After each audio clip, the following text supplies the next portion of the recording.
Je voudrais qu'on partage la parole de Dieu ce matin. On va lire un texte dans le prophète Ésaïe, chapitre 45, du verset 5 au verset 13. Et c'est surtout sur un verset que j'aimerais que nous puissions attirer notre attention ce matin et voir ce que le Seigneur veut nous dire à travers ce verset. Mais on va lire donc Ésaïe 45, du verset 5 à 13.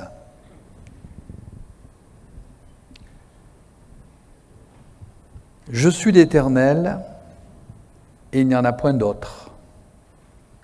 À part moi, il n'y a point de Dieu. Je t'ai ceint avant que tu me connaisses. C'est afin que l'on sache du soleil levant au soleil couchant, qu'à part moi, il n'y a point de Dieu. Je suis l'Éternel, il n'y en a point d'autre. Je forme la lumière, je crée les ténèbres. Je donne la prospérité, je crée l'adversité. Moi, l'Éternel, je fais toutes ces choses. Que les cieux répandent d'en haut et que les nuées laissent couler la justice. Que la terre s'ouvre, que le salut y fructifie et qu'il en sorte à la fois la délivrance. Moi, l'Éternel, je crée ces choses. Malheur à qui conteste avec son Créateur, vase parmi des vases de terre. L'argile dit-elle à celui qui la façonne, que fais-tu? Et l'œuvre dit-elle à l'ouvrier, tu n'as point de main? Malheur à qui dit à son père, pourquoi m'as-tu engendré? Et à sa mère, pourquoi m'as-tu enfanté? Ainsi parle l'Éternel, le Saint d'Israël et son Créateur. Veux-tu me questionner sur l'avenir? Me donner des ordres sur mes enfants et sur l'œuvre de mes mains? C'est moi qui ai fait la terre, et qui sur elle ai créé l'homme. C'est moi. Ce sont mes mains qui ont déployé les cieux. Et c'est moi qui ai disposé toute leur armée. C'est moi qui ai suscité Cyrus dans ma justice. J'aplanirai toutes ses voies, il rebâtira ma ville et libérera mes captifs, sans rançon ni présent, dit l'Éternel des armées. Amen. Voilà, c'est donc le prophète Ésaïe qui va prophétiser donc sur notamment ce Cyrus, roi de Perse, qui va être un instrument de bénédiction entre les mains de Dieu, puisque ce roi de Perse va amener à nouveau la restauration de Jérusalem, le réveil en Israël. Dieu va se servir de lui, et le prophète Ésaïe prophétise cela, donc 3 siècles avant que ces choses n'arrivent. Comme quoi, Dieu, ce Dieu vivant et vrai, que nous aimons, que nous suivons, que nous servons, prépare les choses de loin. Et ce qui est extraordinaire, ce qui est sûr, c'est qu'envers et contre tout, sa volonté souveraine s'accomplit. C'est pour ça que tout ce que nous vivons, tout ce que nous traversons, même si nous ne le comprenons pas humainement parlant, eh bien nous savons que derrière tout, c'est Dieu. C'est Dieu qui est au contrôle et c'est Dieu qui conduit toutes choses pour sa gloire. Et même les temps que nous traversons, que nous avons traversés, c'est Dieu le savait, il fallait passer par là, on ne sait pas ce que Dieu réserve dans l'avenir, mais il faut que toutes ces choses se fassent parce que c'est Dieu qui le veut, non pas pour le mal, mais pour le bien, afin que sa gloire se manifeste. Et au verset 5, il nous est dit, « Je suis l'Éternel, il n'y en a point d'autre, à part moi, il n'y a point de Dieu. » Et au verset 9, il reprend, il dit, moi l'Éternel, je crée ces choses, malheur à celui qui conteste avec son Créateur. C'est moi qui fais, je suis Dieu. Et on a besoin de plus en plus, pour nous, enfants de Dieu, de le laisser conduire, de le laisser agir. Il dira, d'ailleurs, je forme la lumière, je crée les ténèbres. Et oui, c'est lui qui le fait. Je forme la lumière, je crée les ténèbres. Puis il dit, c'est là-dessus qu'on va s'arrêter ce matin, je donne la prospérité. Alléluia. Mais aussi, il y a toujours l'équilibre. Je crée l'adversité. Il donne la prospérité, il bénit, mais il crée aussi l'adversité. Pour nous chrétiens, mes amis, on est sous le contrôle de Dieu. Ce n'est pas le diable qui a le dernier mot. C'est Dieu. Et si je me mets sous le contrôle de Dieu, je sais que tout ce qui m'arrive, en bien, et même des fois parfois en mal, ça peut arriver, c'est permis par Dieu, mais ce n'est pas permis pour le mal. C'est permis pour le bien. Parce que toute chose concourt au bien de ceux qui aiment Dieu, de ceux qui sont appelés selon son dessein. Et c'est après, peut-être, en réfléchissant, qu'on se dit, merci Seigneur, même pour cette épreuve, cette difficulté. Sur le coup, je n'ai pas bien compris. Hein, même sur le coup, parce qu'on est tous de chair, je levais peut-être même le poing, je me suis rebellé. Mais il fallait que je passe par là, Seigneur. Ça m'a permis. Hein, c'est toi qui as permis cela pour ta gloire. Parce que tu es Dieu. Et rien n'arrive pour nous, enfants de Dieu, dans nos vies, sans la volonté de Dieu. On a besoin de le réaliser. Et on a besoin de réaliser tout est sous le contrôle de Dieu. Moi, ma vie, elle est sous le contrôle de Dieu. Et chacune de vos vies, elle doit être sous le contrôle de Dieu. Et ce n'est pas les circonstances, ce n'est pas les gens, c'est Dieu. Hein? C'est Dieu. Et Dieu, il est là pour conduire et pour venir. Je donne la prospérité, oui, parce que notre Dieu, c'est un Dieu qui donne. Alléluia. Hein, notre Dieu, il fait des largesses, il donne. Il nous a déjà donné ce qu'il y a de plus merveilleux, il nous a donné son Fils unique Jésus, afin que nous puissions être sauvés. Quelle grâce, mes amis. S'il n'y avait pas Jésus, on serait tous perdus. Parce que ce n'est pas par nos œuvres, par nos mérites, qu'on pourrait, mais alléluia, un jour Jésus est venu. Il a donné sa vie sur le bois de la croix. Merci Seigneur, parce qu'aussi il s'est révélé dans notre cœur et dans notre vie. Hein, et quelle grâce, parce que Jésus s'est donné, eh bien Dieu nous a ouvert le ciel et nous a donné la vie pour ce temps présent et pour l'éternité. Quel privilège nous avons. Quel privilège nous avons de pouvoir dire que nous sommes sauvés, que nous avons la vie éternelle. C'est pour ça que pour nous chrétiens, que l'on vive, que l'on meure, on est au Seigneur. Il y a Jésus, quoi qu'on va traverser, le Seigneur sera là, le Seigneur va nous conduire et le Seigneur va nous bénir. Et bien plus, Dieu nous donne de prospérer. Dieu veut que nous prospérions. Et je pense que si on suit le Seigneur, mes amis, eh bien simplement, sans tralala, mes amis, Dieu va nous donner de prospérer, Dieu va nous procurer le bonheur. Des gens heureux d'être chrétiens. Vous êtes heureux d'être chrétien?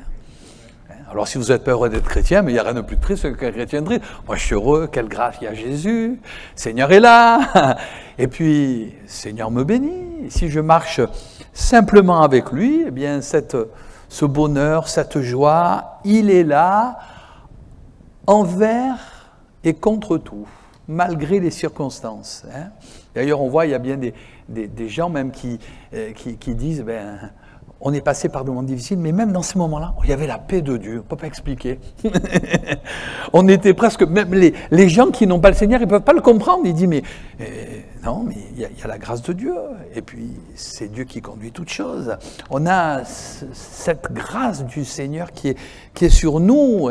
Et puis, je pense que quand on marche avec le Seigneur, Dieu nous fait prospérer, Dieu nous bénit. Hein? Ce que Dieu bénit est béni pour l'éternité. Regardez, Seigneur, il a été avec Joseph et sa prospérité l'accompagna, mes amis. Et il a fait prospérer Joseph. Et même après toute sa postérité, mes amis, il y a eu la bénédiction de Dieu. Ça ne veut pas dire, on le verra tout à l'heure, que ça a été facile. Mais Dieu les a bénis. Et l'essentiel, c'est que Dieu était là pour les bénir. Hein, il nous est parlé dans le prophète Ésaïe, le Seigneur dira, mon serviteur, il prospérera. L'œuvre de l'Éternel, elle prospérera entre ses mains. Et je pense que si on est dans le plan de Dieu, eh bien, tout ce qu'on fait, même si petit soit-il, si c'est entre les mains de Dieu, il y aura une bénédiction. Hein? Il y aura une prospérité extraordinaire parce que c'est Dieu qui le veut. D'ailleurs, l'apôtre dira, bien-aimé, je souhaite que tu prospères à tous égards et sois en bonne santé, comme prospère l'état de ton âme. Dieu veut nous bénir, Dieu veut nous voir prospérer, Dieu veut nous procurer le bonheur. Enlevez ces idées, eh bien, que Dieu ne veut pas votre bonheur, que Dieu veut... non, Dieu a que de bonnes choses pour nos vies. Et moi, je le crois. Bien plus, Il a pour nous la vie éternelle. Et nos yeux, mes amis, c'est qu'un jour on sera avec lui. On sera avec lui pour l'éternité. Oui, mes amis, Dieu donne la prospérité, mais aussi, et ça fait partie du plan de Dieu, Dieu crée l'adversité. Quoi? Dieu crée le malheur. Ah oui? C'est pas le diable? Non, le diable, il ne fait que ce que Dieu lui permet de faire. Tout, c'est sous le contrôle de Dieu. Le diable, c'est un ange de lumière qui a voulu être Dieu, qui s'est enorgueilli, il a été précipité, il a entraîné avec lui des anges qui sont devenus des démons, mais ça n'est qu'une créature. C'est pas Dieu. Et c'est pour cela que pour nous, notre vie, elle n'est pas sous le contrôle du diable, elle est sous le contrôle du Seigneur. Et le diable, il ne fera à nos vies que ce que le Seigneur permettra. Un petit peu comme ce qui s'est passé avec Job. Lorsque Job, cet homme intègre et droit, hein, Dieu était tout content. Et un jour, il a dit au diable, tu as vu mon serviteur? Il est bien, hein? Il marche. Alors le diable dit, ouais, il est bien. Oui, mais tu ne l'as jamais embêté. Attends, laisse-moi-le un peu, hein, tu vas voir. Et Dieu a laissé faire. Parce que Dieu savait que Job, il n'allait pas renier. Ça ne veut pas dire que ça a été facile. Il y a eu un moment où Job, il n'a plus rien compris. Hein? Il ne comprenait pas pourquoi il passait par là. C'est des fois comme nous, dans certaines situations. Hein? Dieu nous bénit, puis des fois, il y a des moments difficiles, on ne comprend pas. Il dit, je ne comprends pas. Hein? Il vaut mieux pas chercher à comprendre. Il vaut mieux laisser le Seigneur conduire nos vies. Hein? Mais Dieu a laissé faire parce qu'il savait que Job n'allait pas lâcher. C'est pour ça que Dieu a permis au diable d'attaquer Job jusqu'à un certain point. Puis à un moment donné, il a dit, maintenant ça suffit. Et dans le fond, l'épreuve, elle a été salutaire pour Job, parce que Job, à la fin de sa vie, pouvait dire, mon oreille avait entendu parler de toi, je le savais, mais maintenant mon œil t'a vu. Tu es vraiment Dieu. Je savais. Mais maintenant, plus que je sais, je l'ai expérimenté, je l'ai touché. Comme quoi, mes amis, l'épreuve, l'adversité, eh bien, elle est aussi des fois permise dans nos vies pour la gloire de Dieu. Il ne faut pas en avoir peur. Il faut arrêter, comme je dis souvent, on dit toujours, le diable m'attaque. Le diable t'attaque parce qu'il y a peut-être des choses que tu as besoin de colmater. Tu as peut-être des choses besoin de rectifier. Ça, c'est sûr. C'est pour ça qu'il t'attaque, tu as des brèches. Mais si tu colmates les brèches, tu es sous le contrôle du Seigneur et le diable ne peut pas. Hein. Il faut prendre autorité dans le nom de Jésus. Et si tu passes par un temps d'adversité, des fois on passe tous, parce que la vie chrétienne, ce n'est pas toujours facile. Hein. La vie sur cette terre, déjà, c'est pas un tapis de velours. On a tous nos combats, on a tous nos luttes. Et même la vie avec le Seigneur, c'est pour ça que se tourner vers le Seigneur, on n'est pas là pour dire aux gens, tout est beau, tout est... Il y a la grâce de Dieu, il y a la bénédiction du Seigneur, mais il y a des moments difficiles. Vrai, oui. On est sur la terre, c'est une terre de souffrance, mais si on s'accroche au Seigneur, même l'adversité, même le moment difficile, c'est pas pour notre mal, c'est pour notre bien. J'aimerais peut-être le dire à quelqu'un ce matin qui dit, mais je ne comprends pas, pasteur. Je ne cherche pas à comprendre. Laisse le Seigneur. Je ne comprends pas. Hein? Parce que moi, Laisse faire le Seigneur. C'est vrai que ce n'est pas évident. Mais peut-être Dieu permet cette épreuve, cette adversité.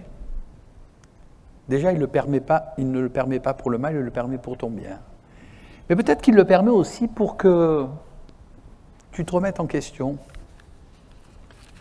que tu t'arrêtes, que tu réfléchisses. Hein? Des fois, on a besoin. Parce que des fois, on est là, tout est tracé, on en fait à notre tête, et des fois, paf, on est bloqué. Le Seigneur le permet. La Bible dit, au jour du bonheur, sois heureux. Au jour du malheur, réfléchis. Sois pas borné. Sois pas fermé. Arrête de te bloquer. Pourquoi m'arrive ça? Peut-être qu'à travers ça, Dieu veut me parler. Je me souviens, lorsque j'étais jeune pasteur à Carpentras, et on avait une sœur en Christ, une brave femme. Hein. Mais alors elle ne comprenait pas que si on avait des enfants, ils devaient normalement se convertir. Voilà.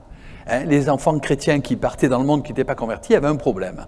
Je dis, mais non, après c'est libre. Hein. Et puis elle avait 3 enfants. Et puis ses enfants ont grandi. Et les 3, à l'âge de 18 ans, ils sont partis dans le monde, ils ne se sont pas convertis de suite. Mais ça lui a fait du bien parce qu'elle jugeait. Vous voyez, elle disait, ah ouais, mais je ne comprends pas. Hein. Il a été à l'église, je ne comprends pas pourquoi il ne se convertit pas. J'ai dit, mais attendez, ça c'est personnel. Et elle m'a dit, ça m'a fait du bien, Jean, ça m'a appris à plus juger. Parce que mes 3 enfants sont partis dans les décors. Et merci Seigneur, ils sont revenus plus tard. Hein? Elle avait besoin, parce que des fois, on a des idées toutes faites. Hein? Mais Dieu, il agit des fois pas comme nous, on le pense. Et des fois, Dieu, il permet justement qu'on soit bloqué pour réfléchir. Et peut-être que tu passes par là pour que tu t'arrêtes, tu réfléchisses. Vous savez, ces temps de confinement, hein, peut-être aussi, ça a été bien, pour qu'on puisse réfléchir, s'arrêter. C'est Dieu qui l'a permis. Je dis Dieu est souverain. C'est Dieu aussi peut-être qui l'a permis pour l'Église de Christ, avant son retour, pour que l'Église se prépare, et pour qu'on puisse, avant qu'il ne revienne, qu'on puisse aller évangéliser, afin que la multitude soit sauvée, parce que c'est son but, mes amis, et pour qu'on puisse se renouveler dans l'huile sainte, mes amis. Hein? C'est Dieu qui permet tout ça. Hein? L'épreuve, l'adversité nous permet de nous remettre en question. Elle nous permet aussi d'avoir des racines, de s'accrocher. Hein? La vie chrétienne, ce n'est pas du sentiment. Ce n'est pas simplement bénis-moi, bénis-moi, bénis-moi. Oui, oui, Dieu veut te bénir. Oui, Dieu veut te donner la prospérité. Mais ça ne veut pas dire que c'est facile. Des fois, il y a des moments plus difficiles. Et c'est là qu'il faut que tu aies des racines. Tu as besoin d'avoir de fortes racines. La Bible dit le solide fondement de Dieu, il reste debout. Sur quoi tu as bâti ta vie? Sur Christ, sur Jésus. Et je m'accroche. Il y a le combat, il y a la lutte, mais le Seigneur est avec moi. Et si Dieu est pour moi, qui sera contre moi? Hein? Et quand on a de telles pensées, on glorifie le Seigneur et on passe le cap. Hein? Et peut-être qu'aussi, Dieu permet des fois cette épreuve, cette difficulté pour que tu t'accroches, puis pour que ta foi augmente aussi. Hein? Ta foi augmente. Lorsque Moïse a fait sortir le peuple d'Égypte, ça ne s'est pas fait du jour au lendemain. Il y a eu les 10 plaies d'Égypte, vous vous rendez compte? Et même, le cœur de Pharaon, chaque fois, il s'endurcissait. Mais c'était Dieu qui permettait. Parce qu'à travers tout ça, la foi de Moïse s'accrochait, il faisait confiance au Seigneur. Et puis à la 10e plaie, eh bien mes amis, le peuple il est sorti, miraculeusement. Hein. Et des fois, justement, l'adversité, elle nous amène à nous accrocher, à développer notre foi. Parce que l'œuvre de Dieu, c'est une œuvre de foi. C'est pas ce que je ressens, c'est pas ce que je pense, je crois. Il y a cette maladie, mais tu vas me guérir. Parce que la maladie, le diable l'a envoyée, mais le Seigneur va me donner la délivrance. Parce que tu vas me guérir de cette maladie, tu vas me délivrer de cette épreuve. Je crois en toi, Seigneur. Hein, je crois au Dieu des miracles et je m'accroche. Hein, ça ne veut pas dire que ça va venir du jour au lendemain, mais je m'accroche, je te fais confiance, parce que c'est par la foi, la persévérance, qu'ils héritent des épreuves, qu'ils héritent des promesses de Dieu, mes amis. Et j'ai besoin, justement, eh bien, de grandir dans ce domaine de la foi, mes amis. Et puis aussi l'adversité, elle va nous permettre de voir aussi qui sont nos vrais amis, qui sont nos frères.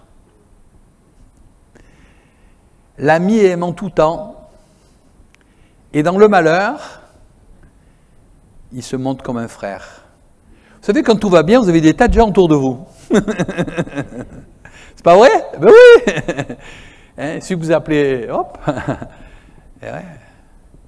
Je vais raconter mon témoignage, ça me fait penser à ça, je vous le dis, parce que je me sens libre. Quand j'étais enquêteur au bureau d'aide sociale, et j'étais jeune avant d'être dans le ministère, et donc le directeur du bureau d'aide sociale, qui est devenu le sous-préfet de région Côte d'Azur, c'est un homme intelligent, hein, et donc il m'avait embauché, puis il m'avait reconnu titulaire, j'avais 23 ans à Nice, sur la Côte d'Azur, et puis j'ai été lui dire que je partais. Il m'a dit, tu t'en vas, petit? Il m'a dit, je dis, ben oui, je m'en vais. Mais je dis, mais pourquoi? Tu te rends compte, tu as 23 ans, tu es titulaire, maintenant tu vas pouvoir monter les échelons. Il m'a dit, mais tu t'en vas pourquoi? Je dis, je m'en vais prêcher l'évangile. Il m'a dit, quoi? Et vous savez ce qu'il m'a dit, cet homme? Ça m'a toujours marqué. Tu pars prêcher l'évangile? Alors maintenant, je comprends pourquoi tu pars. Je comprends pourquoi tu pars. Il m'a dit, parce que tu sais, moi, j'ai les gens autour de moi parce que je suis monsieur Intel. Mais si demain, je ne suis plus rien, on me laisse tomber. Vous voyez, même les gens du monde, des fois, ils sont plus prudents. Il avait l'habitude, hein, parce qu'ils pouvaient donner. Il m'a dit, tandis que toi, tu ne vas pas travailler pour ici-bas, tu vas travailler pour le ciel, pour l'éternité. Et vous savez ce qu'il m'a dit, cet homme inconverti, ça m'a toujours marqué. Partout où tu iras, Dieu te bénira et Dieu sera avec toi. Mais vous vous rendez compte? Et puis cet homme, il avait compris, les gens, ils étaient avec lui parce que c'était M. Guibaudot. Et je vous dis, c'est devenu le préfet de région. Mais il savait très bien que si demain il n'était plus rien, ben on ne s'occupait même pas de lui. Pour ça que... Et les vrais amis, c'est pas quand tout va bien, c'est pas quand on a... C'est quand on passe par l'épreuve et la difficulté, on se dit, ben tiens, lui c'est vraiment un frère. Et il a fallu ce moment difficile. Il a fallu ce combat. Et c'est là. Et pour ça que des fois Dieu permet l'adversité. Pour qu'on fasse le tri. Et qu'on n'aime pas les gens par motif d'intérêt. Comme n'aime pas le Seigneur par motif d'intérêt. Qu'on aime le Seigneur pour ce qu'il est. On aime les gens pour ce qu'ils sont. Et quand on est ainsi, on est heureux. Et des fois, l'adversité, elle permet ces choses. C'est Dieu qui le permet. Il donne la prospérité, il crée l'adversité pour qu'on réfléchisse, qu'on se remette en question, pour qu'on prenne des racines, pour qu'on développe notre foi, pour voir vraiment qui sont nos vrais amis, nos frères. C'est pour ça que l'adversité, il ne faut pas la craindre. Parce que tout c'est sous le contrôle de Dieu. Mais il faut s'accrocher. C'est le Seigneur qui dira dans sa parole, « Ils te feront la guerre, mais ils ne te vaincront point. Car je suis avec toi pour te délivrer. » Tu as un combat, tu as une difficulté? Oui. Tu es lucide. Mais t'inquiète pas. Prends autorité dans le nom de Jésus. Et cette épreuve, elle ne va pas te faire couler. Au contraire, cette épreuve, elle va t'amener plus loin. Elle va t'amener dans le plan de Dieu, dans la bénédiction de Dieu. Regarde Joseph. Amen. Eh oui, il allait devenir superintendant. Mais avant, bon, il avait besoin aussi de changer parce que il était un peu jeune, il avait trop parlé. Il y a des choses. Bon, alors il y a eu un moment, il a fallu qu'il passe par ce temps. Mais c'était Dieu qui le permettait. Puis autant voulu, autant marqué, lorsqu'il était devenu l'homme que Dieu voulait, paf, Dieu a pu le prendre, Dieu a pu l'utiliser, et Dieu a pu le conduire, eh bien, dans le plan qu'il avait réservé pour sa vie. C'est pour ça qu'il ne faut pas craindre l'adversité. Il faut craindre Dieu, avoir le respect de Dieu. Merci Seigneur parce que tu m'as béni. Puis en ce moment, il y a un temps un peu difficile. C'est pas grave, tu es là Seigneur. Je m'accroche. Je te fais confiance. Tu es mon Dieu. Tu es mon Seigneur. Ce n'est pas le diable qui va gagner. D'ailleurs, le diable, c'est un menteur. Il ne faut jamais écouter le diable. Le diable, c'est un menteur. Hein? Non, Jésus, tu es ma vie.